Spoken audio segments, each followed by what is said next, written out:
Before we even get started, make sure you hit that like, share, subscribe. Make sure you hit that post notifications. That way you'll be alerted to new uploads from the channel. Now let's get into it. How the Beretta 92 came into existence. The Beretta 92 was born in the early 1970s out of Beretta's goal to modernize sidearm offerings. At the time, they had massive military and law enforcement contracts worldwide, but their mainstay pistol, like the Beretta 1951, were becoming outdated. The world was moving forward to higher capacity 9mm handguns with better ergonomics and faster loading systems. So Beretta took what worked from the 1951 and mashed it together with the modern features inspired by guns like the P38 and the Browning High Power. That's how the original 92 came to life in 1975. It had an open slide design inspired by the P38, which improved reliability and reduced stovepipes, a double single action trigger, which gave shooters the option of a double action first shot and a lighter single action follow-up. The heel style magazine release, which was later changed to the thumb button by the US market. Earlier 92s were more of a European style combat pistol, but Beretta quickly began adapting them. The key evolutions for the 92S from 1976 to the 1980s introduced the slide mounted safety decocker, an essential feature for many militaries. The 92SB swapped to the thumb mag release and ambidextrous safety for more US friendly types.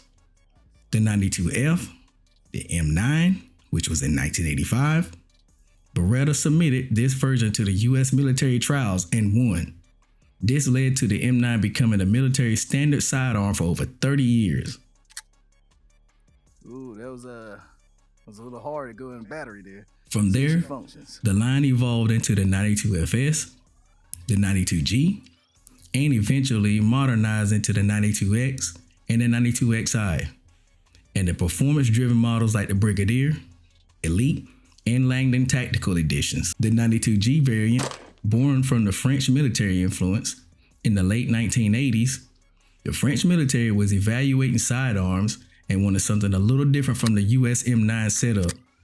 Their doctrine preferred a decocker-only system, no manual safety that could be accidentally engaged under stress. So Beretta designed the 92G for them. Instead of the safety decocker combo like the 92FS, the G model only decocks the hammer when the lever is pressed down. It springs right back up into life, right into the fire position as soon as you let go. This made it faster and more intuitive for shooters training to rely on the double action, single action transition without having to worry about disengaging the safety in combat. The 92G was adopted by the French military as the PA-MAS G1. And while it didn't become a huge commercial hit at first, it developed a cult following among tactical shooters and eventually got more attention than Beretta's modern lineup with its updated G models like the 92G and Elite Langdon Tactical. The 92XI was Beretta's modern answer to modern performance for shooters. The 92XI is Beretta's response to the rising popularity and competition and carry guns for the SIG P226, the single action only, and the CZ Shadow, the single action, and other tuned up optic ready platforms. It introduces a single action only trigger system, a frame mounted safety, and optic cuts and slides, and all the features for the modern shooters for high speed and precision and modularity. With the improved grip ergonomics, lighter trigger, and the compatibility for red dots, the 92XI blends the legacy of the 92 series with the needs of today's performance-driven shooters.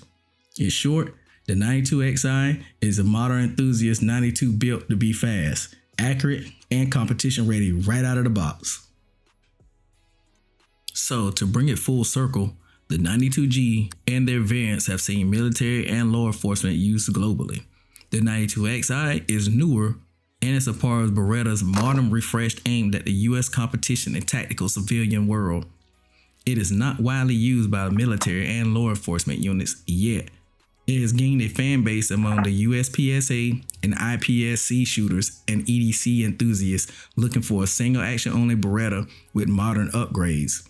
Now, you're probably wondering which one you want to choose. If you go with the 92G, you want a battle-proven, no-frills duty gun. Preferably, and are used DA and SA, so that's double action, single action. You don't have to worry about flipping the manual safety. The 92XI, if you go with that, you want a modernized Beretta with optic support. The look and feel of a 1911 style single action only trigger, which is amazing. And if you plan to compete, customize, or carry it for defensive EDC use.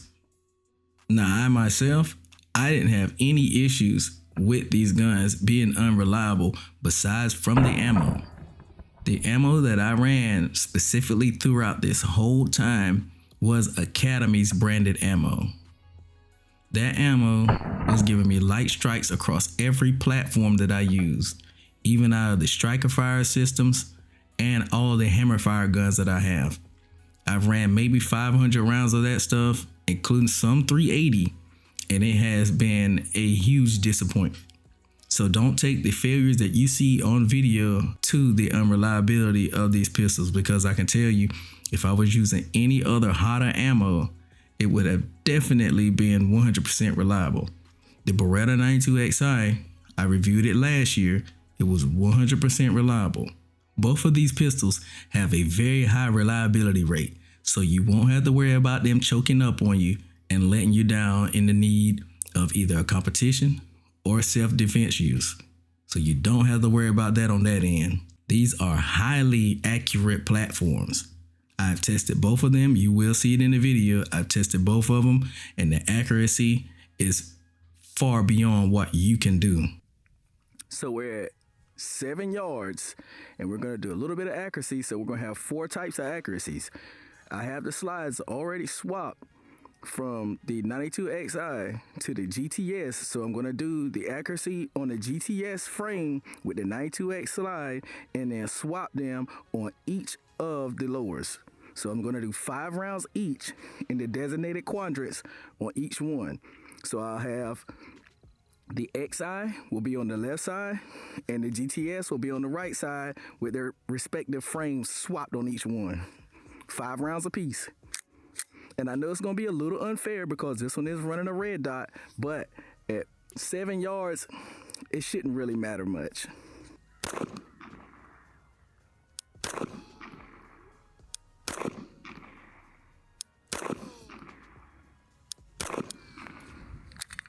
There was the XI on the GTS frame. Now the XI upper on the XI lower, bottom quadrant. 5 rounds.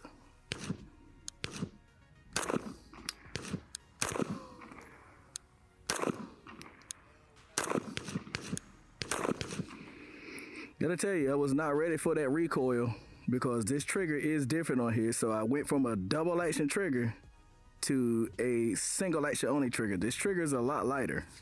Now let's swap everything back over and put the GTS on its native frame and then back to the XI frame. 5 rounds at the top right with the GTS with its native frame.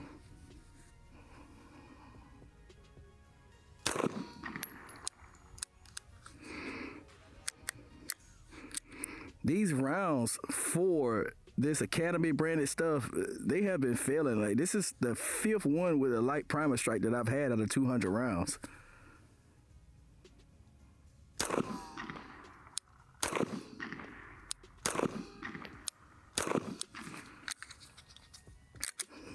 All right, now we're gonna put the GTS slide on the 92XI frame. GTS slide on the 92XI frame. 5 more rounds at the bottom right quadrant.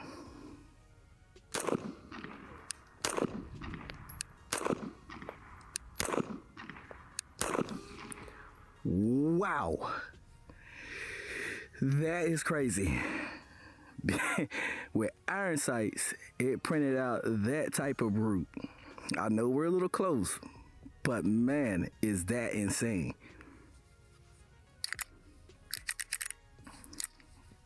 I would dare say keep the 92XI frame on the GTS slide and just swap them, because this 92XI frame is legit with that trigger.